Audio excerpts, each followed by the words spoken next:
শেখার পথ কখনোই অত বেশি মসৃণ নয়। মাঝে মাঝে মনে হবে এটি আমার দ্বারা সম্ভব নয়, আমি পারবো না।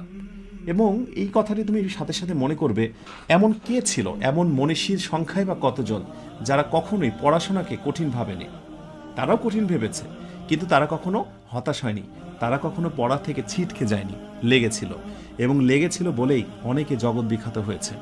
আমার বিশ্বাস তোমাদের আগের বড় ভাইয়া বা আপুদের কথাও যদি বলো, যারা রেকর্ড রেজাল্ট করেছে, যাদের রেজাল্ট দেখে তোমরা ঈর্ষাপরায়ণ হয়েছ, তাদের কথাও যদি ভাবো, তাদের ব্যাকগ্রাউন্ডটা তুমি খুঁজে দেখো, তারা এই ভালো রেজাল্টের জন্য কত না পরিশ্রম করেছে।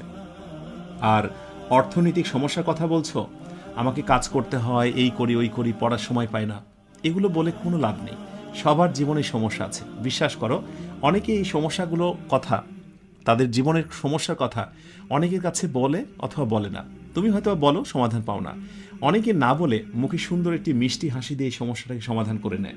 আমার বিশ্বাস তুমি এখন যথেষ্ট বড় হয়েছ। মোবাইল অ্যাডিকশান কমাও।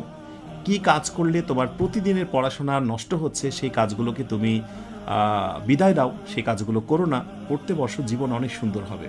সুন্দর জীবনের সেই দিনগুলোর জন্য তোমাকে এখন বর্তমানে অনেক কিছু বিসর্জন দিতে হবে।